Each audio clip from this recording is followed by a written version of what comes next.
Doctor साहब क्या हो गया ऐसा कि मतलब इस पद से इस्तीफा दे रहे हैं आप? पद की आवश्यकता नहीं लग रही है।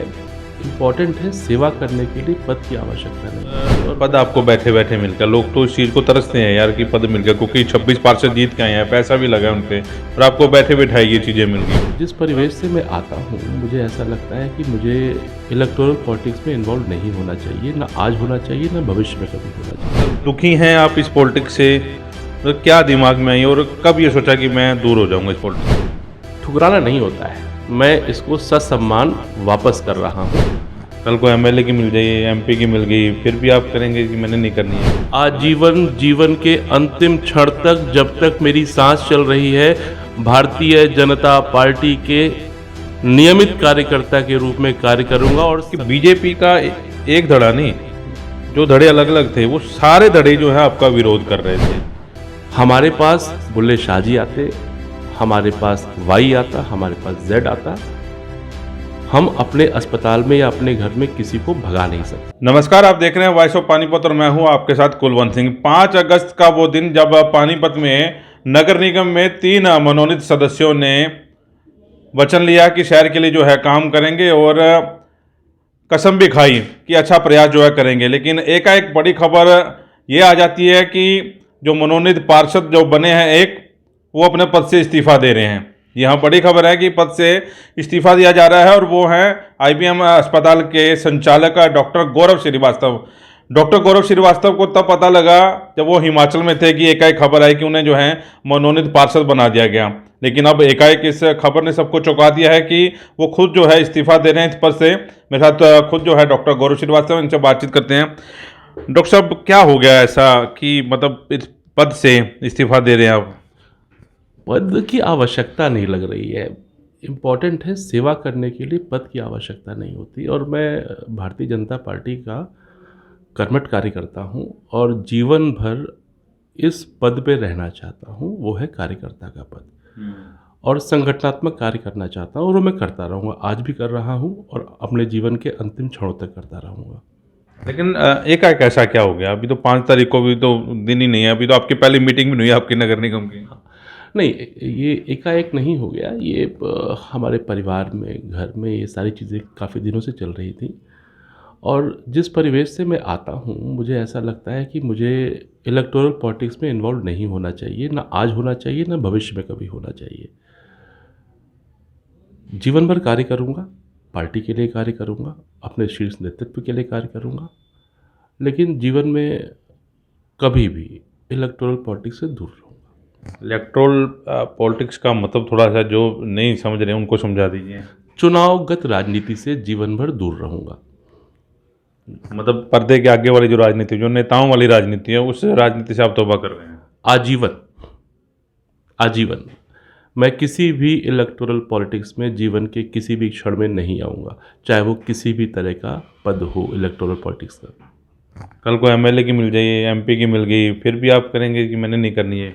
मैंने आपसे कहा ना, इलेक्टोरल पॉलिटिक्स में नहीं आऊँगा, संगठनात्मक कार्य करता रहूँगा। कब सोचा आपने कि मेरे को इस पद से जो है इस्तीफा दे देना चाहिए? कब की मतलब दुखी हैं आप इस पॉलिटिक्स से? मतलब क्या दिमाग में आई और कब ये सोचा कि मैं दूर हो जाऊंगा इस पॉलिटिक्स से? भाई, पॉलिटिक्स से दुखी होने का विषय नहीं है, ये स्वर्ण काल चल रहा है। स्वर्ण काल में कोई दुखी नहीं होता पॉलिटिक्स से। हमारा जो कार्यक्षेत्र है, मैं उस कार्यक्षेत्र में करूँगा। राजनीति करने का मतलब ये बिल्कुल नहीं है कि आप सिर्फ और सिर्फ किसी पद को ग्रहण करें, किसी नगर पालिका में या किसी संसद में या किसी विधानसभा में जाएं। उसके लिए हमारी पार्टी इतनी विशाल पार्टी, विश्व की सबसे बड़ी पार्टी है, और इस पार्टी में काम करूँगा। और इस पार्टी में काम करने के लिए इतना है कि जीवन का अगर आप एक एक क्षण न्यौछावर कर दें तब भी काफ़ी है। कब सोचा दिमाग में ये दिन? सोचना कोई एक दिन में चीज़ नहीं होती, ये चीज़ें चलती रहती हैं।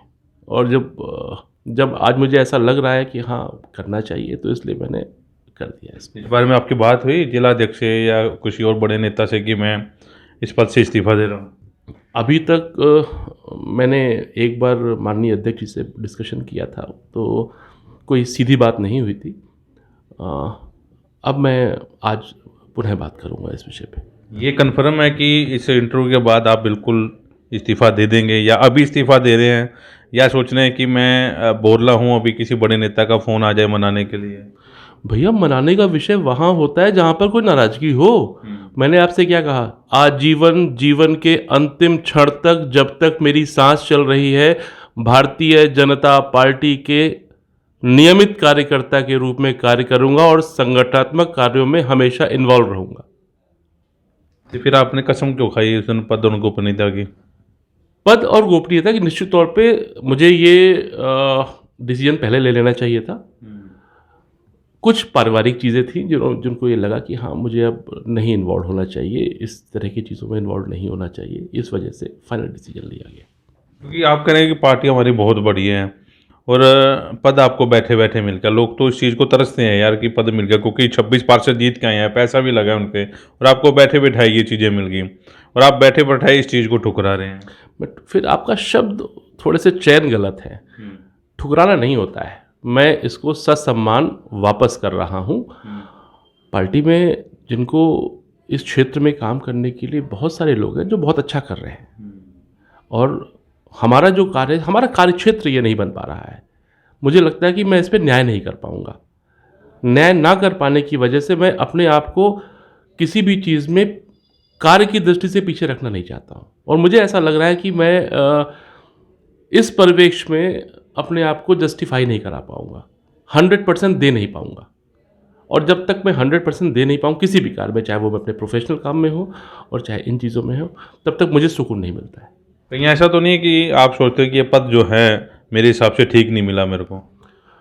दो बातें हमेशा जान लीजिएगा कि आपका पद ठीक मिला या नहीं मिला, ये विषय आपके सोचने की चीज़ नहीं होती है। ये पार्टी को सोचना है, पार्टी के हाईकमान को सोचना है। मैंने आपसे फिर वही बात कही ना, मैं राजनीतिक गलियारों में सिर्फ और सिर्फ अपनी पार्टी के साथ संगठन में काम करना चाहता हूँ, और वही करूँगा। इस वजह से मैं इससे बाहर हो रहा हूँ। मैं अगर सपोजिट में 500 की नोट हूँ, ये संगठन का मतलब है कि वो मुझे 5 रुपये में चलाए, 5,000 में चलाए, या 1 रुपये में चलाए, या फ्री में चलाए। ये सोचने का काम मेरा नहीं है। मेरा काम है सिर्फ काम करना। लेकिन डॉक्टर साहब, जब से आपका नाम आया, मैंने भी देखा, ऑब्जर्व किया कि बीजेपी का एक धड़ा नहीं, जो धड़े अलग अलग थे, वो सारे धड़े जो है आपका विरोध कर रहे थे, और एक धड़ा जो मजबूत धड़ा था वो आपके पक्ष में खड़ा था कि ये बनेंगे तो ये डॉक्टर साहब भी बनेंगे। आपको लगता है वो भी चीज़ें जो हैं इसमें इन्वॉल्व हो रही हैं? बंधु, पहली बात तो ये मीडिया और बाकी लोगों की देन है। हमारे पार्टी में कोई धड़ेबाजी नहीं होती है। पार्टी सिर्फ एक है। हमारे माननीय सांसद जी, हमारे भूतपूर्व सांसद जी, जिला अध्यक्ष जी, हमारे चारों विधायक और मंत्रीगण, माननीय अर्चना जी, तो ये सारे लोग एक है। यहाँ पर आपने आज तक कभी देखा बीजेपी में कोई धड़ेबाजी होते हुए? कभी नहीं होती साहब। इस चीज़ को विश्वास माने, और इसको आप कैपिटल में और बोर्ड में नोट कर ले कि धड़ेबाजी जैसा शब्द भारतीय जनता पार्टी, जो विश्व की सबसे बड़ी पार्टी है, वहाँ पर नहीं होता है। चलिए, ये तो आप पार्टी में आप ये बात नहीं करेंगे, लेकिन लोग तो देख ही रहे हैं कहाँ धड़ा है, कहाँ क्या चीज़ है, वो तो मैंने कहा ना कि किसी भी अफवाह के जाने में, अभी तो कई सारी चीज़ों की अफवाह चलती, राष्ट्रीय लेवल पे चलती है। अभी कुछ दिन पहले किसी मीडिया में आ रहा था कि मोदी जी अब उनका अस्तित्व खत्म होता नजर आ रहा है, उनके सांसद अलग होते जा रहे हैं। तो ये सब बातें हैं, किंवदंतियों में मत जाइए, यथार्थ में जिए। पक्का इस्तीफा दे दिया? 100% हाँ। और ऐसा तो नहीं है कि एक आपकी वीडियो भी बड़ी मीडिया में वायरल हो रही थी कि कांग्रेस का आपने साथ दिया, बुल्ले शाह जी का प्रोग्राम करवाया, उस चीज़ से भी तो आहत नहीं है कि मेरे को मतलब इस डर्टी पॉलिटिक्स में जो है घसीटा जा रहा है? दोस्त, हम जिस राष्ट्र में रहते हैं वहाँ पर अतिथि देवो भव कहा जाता है। हमारे पास बुल्ले शाह जी आते, हमारे पास वाई आता, हमारे पास जेड आता।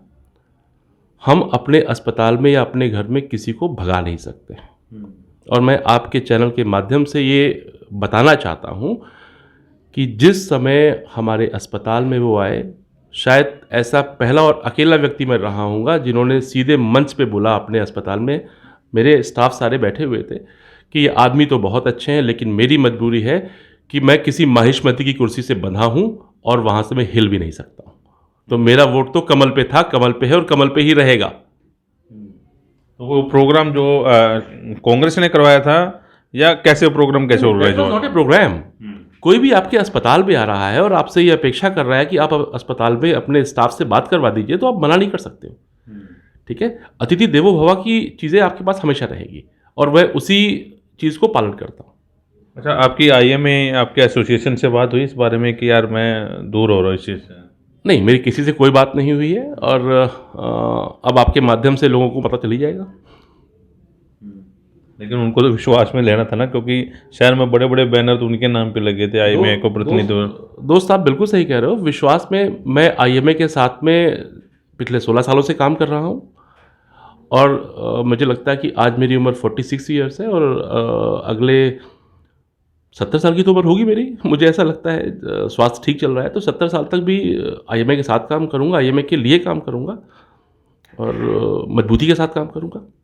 अच्छा, बीजेपी की क्या चीज़ अच्छी लग रही है आपको? मतलब आप पद से तो इस्तीफा दे रहे हैं, ठीक है, और पार्टी में बना रहना चाह रहे हैं आप। जी, आप ये बताएं क्या चीज़ खराब लग रही है? अच्छा, वहाँ लगने पॉइंट वहाँ गिनाए जाते हैं जो कम हो। जहाँ पर अनंत पॉजिटिविटी हो वो गिनाने का विषय ही नहीं होता भाई मेरे। बीजेपी मतलब पॉजिटिविटी, बीजेपी मतलब सत्य, बीजेपी मतलब राष्ट्र प्रेम, बीजेपी मतलब देश के अंतिम पड़ाव पे खड़े व्यक्ति के लिए उसको आगे बढ़ाने की सीढ़ी। तो अच्छाइयाँ मत गिनवाइए, आप बुराई पूछिए बुराइयाँ क्या लगी आपको, तो ये विषय ही नहीं है, ये चर्चा का विषय ही नहीं है। और आपके जो 3-3.5 लाख लोग थे जो पूर्वांचल से आते हैं, वो भी क्या सोचेंगे कि डॉक्टर साहब मतलब बीच में मझधार में छोड़ के चले गए? मैंने आपसे क्या कहा, मझधार में छोड़ने का विषय ही नहीं बनता है। मैं उनके साथ पिछले 16 साल से काम कर रहा हूँ और अगले 30 साल और काम करूँगा और उनके लिए काम करूँगा, उनके साथ बैठ के काम करूँगा। तो ये विषय ही नहीं रहता है कि हम उनके साथ 3,08,000 पॉपुलेशन हमारी है, हम उनके हैं। वो मेरे पैंट को कभी पकड़ के खींच सकते हैं अपने किसी भी काम के लिए, आज भी खींच सकते हैं, पहले भी खींचते तो आने वाले समय में भी खींचेंगे। तो ये तो अलग होने का विषय, अलग कहाँ भाई, मेरी मृत्यु नहीं हो रही है, मैं जीवित हूँ और पूर्णतः जीवित हूँ। तो ये कहने का विषय ही नहीं है कि मैं अलग हो रहा हूँ। मैंने एक ही बात कही ना कि मैं इलेक्टोरल पॉलिटिक्स से दूर हो रहा हूँ। इसका मतलब ये बिल्कुल नहीं है कि मैं अपने साथियों से दूर हो रहा हूँ। मैं अपने साथियों के साथ में हूँ और हमारी पार्टी के साथ में हूँ। हमारी पार्टी उन साथियों के लिए, आज तक कभी आपने सोचा था भारतीय जनता पार्टी के अलावा किसी पार्टी ने किसी पूर्वांचल के किसी आदमी को छोटा सा पद भी दिया था पानीपत में? नहीं दिया था। ये पार्टी का बड़प्पन है। क्योंकि आपके वो पूर्वांचल के लोग 3,08,000 लोगों की बात कर रहे हैं, वो आप में देख रहे थे कि हमारा कोई प्रतिनिधित्व करने के लिए कोई हमारा जो भाई है, बंधु है, वो आगे आया है और आपसे उम्मीदें बड़ी थी उनको कि अब जो है उनकी भी सुनवाई होनी जो है शुरू हो जाएगी। संगठन सबकी माँ है और जब माँ उनके साथ रहेगी तो किसी भी पद की आवश्यकता नहीं है। मैं संगठन में काम करने वाला व्यक्ति हूँ और जीवन भर काम करने वाला व्यक्ति हूँ और हमेशा किसी भी छोटी से छोटी समस्या के लिए और बड़ी से बड़ी समस्या के लिए अपने लोगों के साथ में खड़ा हूँ। इसके लिए पद की आवश्यकता नहीं है। चलिए, बड़ी खबर यह है कि डॉक्टर गौरव श्रीवास्तव ने अपना पद जो है वो छोड़ दिया है और अभी 5 तारीख को उन्होंने पद और गोपनीयता की जो है शपथ ली थी। और आईएमए ने भी बड़ी खुशी जताई थी क्योंकि वहाँ पर आपने देखा डॉक्टर भी बड़े थे और उन्होंने खुशी जताई थी कि आईएमए का भी जो है प्रतिनिधित्व करने के लिए कोई नेता है, उनके टीम का हिस्सा वो बना है। और पूर्वांचल के लोग भी ये कह रहे थे कि बड़ी अच्छी बात है कि उनका नेता जो है वो आगे आ गए हैं। लेकिन इसी बीच बड़ी खबर आ जाती है कि पहली मीटिंग से पहले जो है डॉक्टर गौरव श्रीवास्तव जो है ये जो पद है उससे इस्तीफ़ा दे रहे हैं और उन्होंने अपना इस्तीफ़ा जो है भेज भी दिया है। अब देखना होगा कि ऊपर वाले जो हैं इसको पास करते हैं। लेकिन डॉक्टर साहब ने ये कहा है कि वाइस ऑफ पानीपत के माध्यम से अब वो इलेक्टोरल जो है इस पॉलिटिक्स में नहीं आएंगे, संगठन के साथ काम करेंगे और पर्दे के पीछे जैसा उनका पहले काम चल रहा था वो काम जो है करते रहेंगे। वाइस ऑफ पानीपत के प्रदीप पंचाल के साथ कुलवंत सिंह।